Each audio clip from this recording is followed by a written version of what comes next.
Good Thursday evening to you, as we like to say around here, Friday Eve. Welcome to Spicer and Company. I'm Sean Spicer. And I'm Lyndsay Keith. I always get excited when you say that, Sean. I get excited because we're close to Friday. We're so close. You know, President Biden gave his big speech to Congress last night, and I feel like you can sum up his address with just one word: spending. Yeah. I thought that former New Jersey Governor Chris Christie, he summed it up really well by saying it was like giving a credit card to a 15-year-old with no spending limit. Yeah. And, you know, today the president is marking his first 100 days in office with a trip to Georgia. It's his first stop in a nationwide tour to push his American Jobs Plan and American Families Plan, which he announced last night. Yeah, but make no mistake, big government, it's back. Yeah. I mean, it's not even small government. It's the big thing. And his proposals that he mentioned last night would have the government spending your tax dollars like a sailor on leave. So with those plans laid out, let's look at what the tab is so far. We've got the America Rescue Plan. That passed. We're already $2 trillion in on that one. Then we got the American Jobs Plan that he talked about last night. That's $2.3 trillion. But then we get the American Families Plan. Now that's just a haircut under the full $2 trillion. And just in case you're wondering how we're going to pay for it, let's take a listen. How do we pay for my jobs and family plan? I made it clear we can do it without increasing the deficits. Let's start with what I will not do. I will not impose any tax increase on people making less than $400,000. But it's time for corporate America and the wealthiest 1% of Americans to just begin to pay their fair share. Just their fair share. Friends, if you think that that's going to work, that that's enough money, well, then you're the same kind of people who don't think there's a crisis at the border. That's ridiculous. The numbers don't even come close to adding up. And listen, this was not the Joe Biden that we've seen in Washington for the last 50 years. This was not the Joe Biden, the campaign. This was AOC version of Biden, the guy who embraced every left-wing progressive policy that normal Joe Biden would have stayed away from. But, of course, Lyndsay, not everyone was so fired up about the speech. I mean, Senator Ted Cruz had a little trouble staying awake during it. But, you know, it shows because not a lot of people watched it. The ratings came in at this, 11.6 million. Now, I know something about audience size, right? This was way down. Finally, we got one. When President Trump was in office and he gave his first joint address in 2017, that clocked in at 48 million people. 48 million to 11.6 for Biden. So finally, we got some crowd size going for us. Yeah, definitely. And we're going to talk about Biden's spending and new policy proposals with Florida Congressman Carlos Jimenez, who was at the address last night, in a few minutes. But, you know, Sean, many on the right are saying the highlight of last night was not President Biden's speech, but it was the Republican response by Senator Tim Scott. Yeah, the president talks about hope and unity, or he did at the very end there. But here's what real hope and change hope sounds like. Take a listen. The beauty of the American dream is that families get to define it for themselves. We should be expanding opportunities and options for all families, not throwing money at certain issues because Democrats think they know best.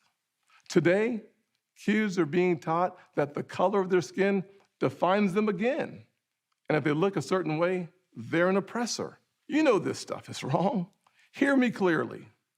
America is not a racist country. I'm an African American who's voted in the South my entire life. I take voting rights personally. Republicans support making it easier to vote and harder to cheat.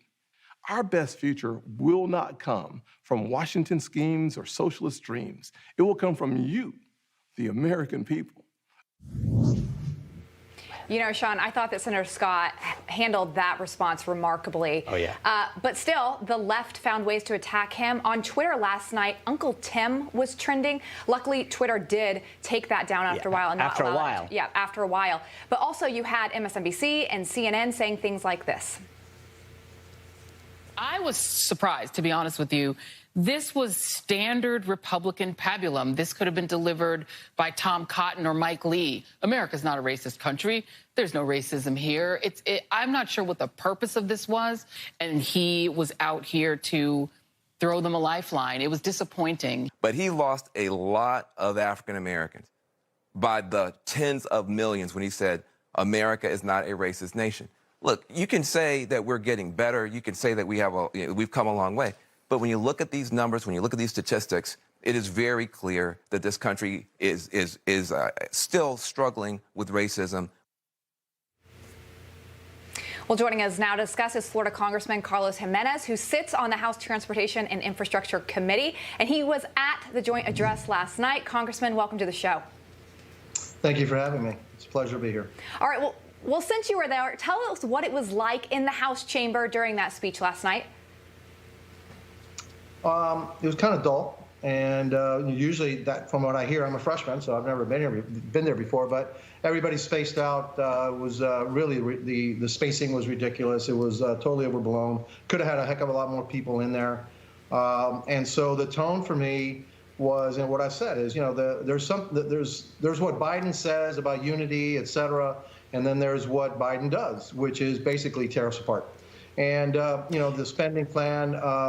I don't know, Sean, maybe you said that, he's spending money like sailors on leave. Maybe it's politically incorrect to say drunken sailors, but I don't want to disparage drunken sailors, okay? This is spending gone bananas. We say $6 trillion. Think about it. That's $6,000 billion that this president wants to spend in the first 100 days. That's unbelievably irresponsible. It threatens the future of our children and our grandchildren. It steals their future away and their ability to fund the things that they need to do. And so, obviously, I think what happened here is somehow there's been a switch. I think Bernie Sanders is actually in Joe Biden's body, okay? and so, it's one of those transformational kind of things, and so, he's doing everything that Bernie Sanders wants him to do.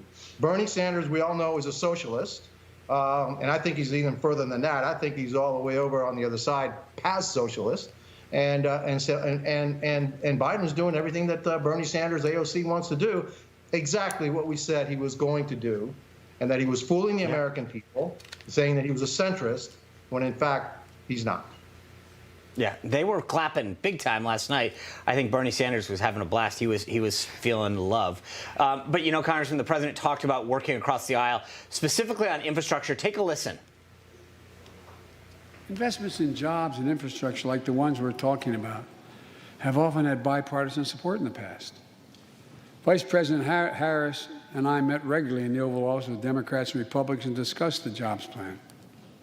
And I applaud a group of Republican senators who just put forward their own proposal. So let's get to work. I welcome those ideas. But the rest of the world is not waiting for us.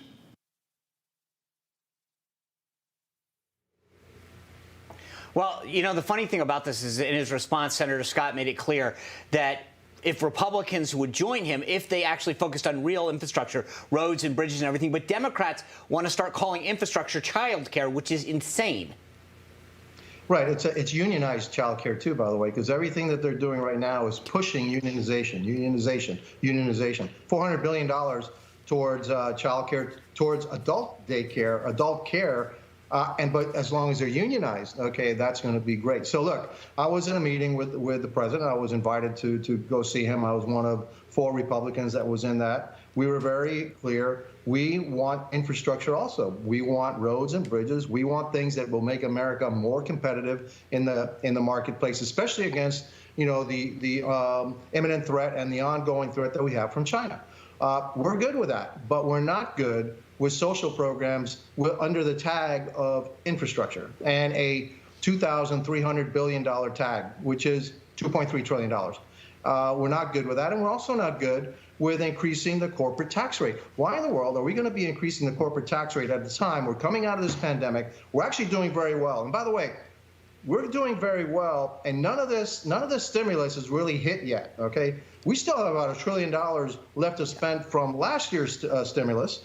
And we're already, America is coming back simply because it's opening back up again. And if we allow the Trump administration era economy to revive itself, which is the greatest economy of our lifetime, all right, things will be great without having this government takeover of everything. He thinks, and the Democrats think, that somehow, government makes jobs, create jobs, and are the innovators and all, and they're not. It's the American people.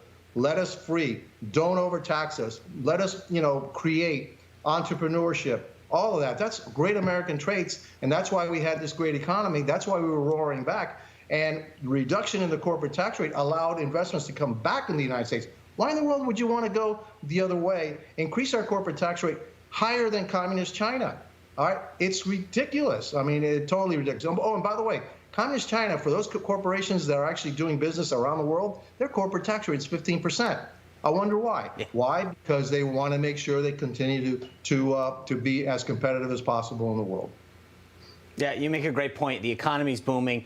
Jobs are coming back. We got $1 trillion of stimulus in the pipeline, and now they want to blow a lot more money that we don't have. Congressman, great points. Thanks for being here. I appreciate the breakdown. It's my pleasure.